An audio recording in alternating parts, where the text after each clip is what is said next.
MJF being at MLW was very smart. I am very surprised that Tony Khan didn't get on his phone and like, text any of his besties, and like none of them like fucking spoiled it. I am so surprised they kept that so close to the chest that I'm like, yo, this felt way different.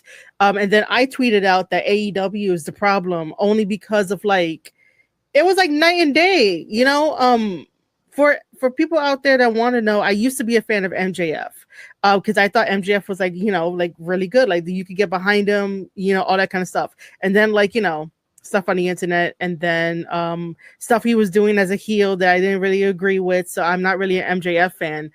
But just seeing him in a different light, in a different perspective, in a different kind of way, even though somebody did say, oh, he is the same shit he always does. Attack somebody, take the mask, like, talk shit to them. Like, what's new? What's new is that you expect that in AEW because that's on a week-to-week kind of basis. But for him to just jump over to MLW to do that, nobody was expecting it. So that's why I'm like, the way people are presented, when I say people, I should say wrestlers.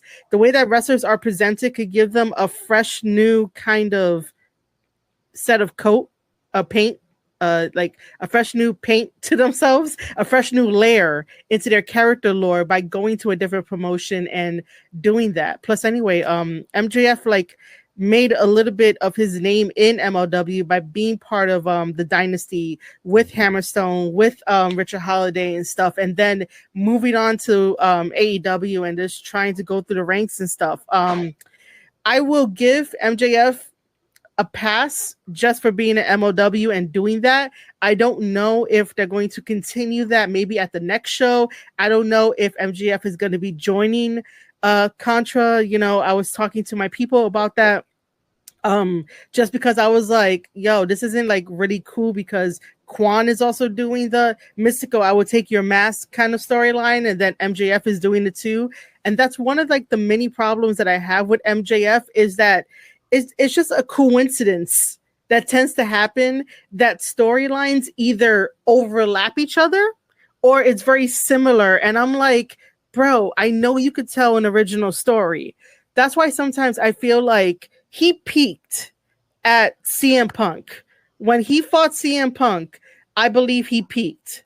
And then seeing this, I'm like, are you really like original? Like MJF is the kind of wrestler that you can have on your roster that you could believe in to maybe be the face of a company, be the face of a champion and stuff like that. But I think that he gets in his own way sometimes, and some of the stuff that he does comes off as either it's copying without meaning to copy, or he just gets in his own way. But I'm gonna be as cautious as you are.